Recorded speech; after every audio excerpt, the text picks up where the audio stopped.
Hi friends, இன்னைக்கு நம்ம பார்க்க போறது ஹோம்மேட் சாக்லேட் எப்படி செய்யலாம்னு வாங்க பார்க்கலாம்.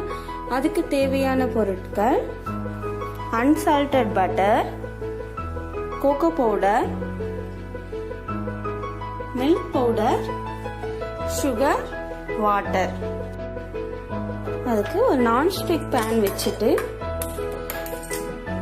அதுல ஃபர்ஸ்ட் சுகர் 400 கிராம்ஸ் போட்டுக்கணும்.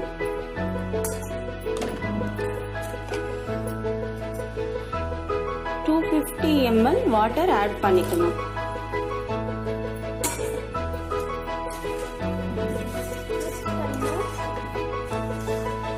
நல்லா மிக்ஸ் பண்ணணும். பாப்பாக்கு ரொம்ப பிடிக்கும். பாப்பா கூடவே உட்காந்துட்டு இருக்கா. இத பாருங்க. ஹாய் ஜெய். ஹாய் செப்பு.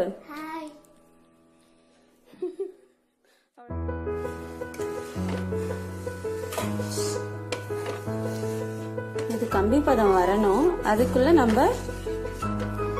மில்க் பவுடர் வந்து 400 கிராம்ஸ் எடுத்திருக்கேன். அதுக்கு கோகோ பவுடர் வந்து 50 கிராம்ஸ் நான் எடுக்க போறேன். அது ரெண்டுத்தையும் நம்ம நல்லா ப்ராப்பரா ஜெல்லிச்சிடணும். கட்டி இல்லாம இருக்கணும். அப்பதான் சாக்லேட் வந்து ரொம்ப ஸ்மூத்தா இருக்கும்.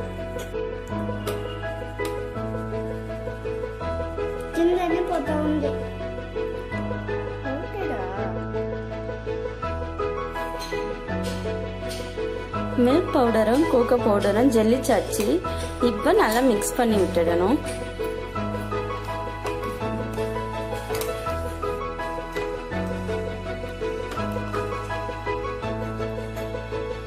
சுகர் எல்லாம் மெல்ட் ஆயிடுச்சு.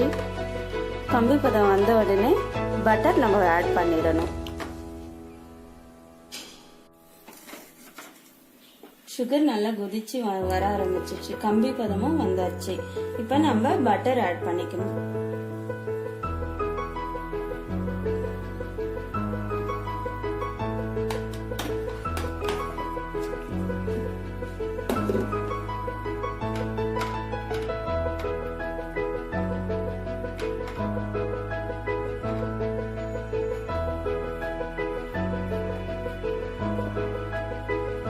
பட்டர் மெல்ட் ஆன உடனே நம்ம கோகோ பவுடரும் மில்க் பவுடரும் ஆட் பண்ணிக்கணும். அதனால பட்டர் மெல்ட் ஆயிடுச்சு. கோகோ பவுடரும் மில்க் பவுடரும் ஆட் பண்ணிடலாம்.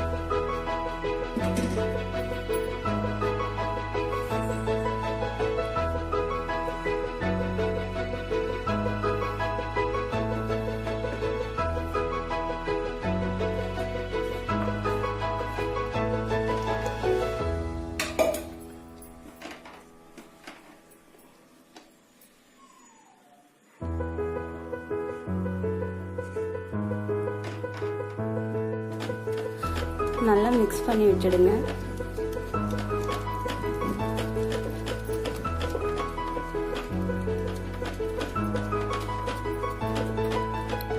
ஒரு 3 மினிட்ஸ்ல இறக்கிடலாம். நம்ம இப்போ 5 மினிட்ஸ் முடிஞ்சிச்சு. சாக்லேட் நம்ம ஸ்டவ் ஆஃப் பண்ணிட்டு ட்ரேல ட்ரான்ஸ்ஃபர் பண்ணிடலாம்.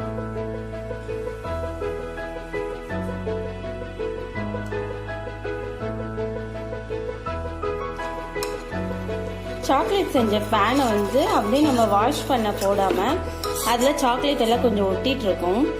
நம்ம இந்த மாதிரி ஸ்பூன்ல கொஞ்சம் சூடான பால் கொதிக்க வச்சு ஒரு கிளாஸ் பால் ஊத்திட்டோம்னா நல்லா மிக்ஸ் பண்ணி விட்டுட்டோம்னா அது பசங்களுக்கோ இல்லை பெரியவங்களுக்கோ குடிக்க நல்லா இருக்கும். சாக்லேட் நல்லா செட் ஆயிடுச்சு. இப்போ நம்ம கட் பண்ணி சர்வ் பண்ணிடலாம்.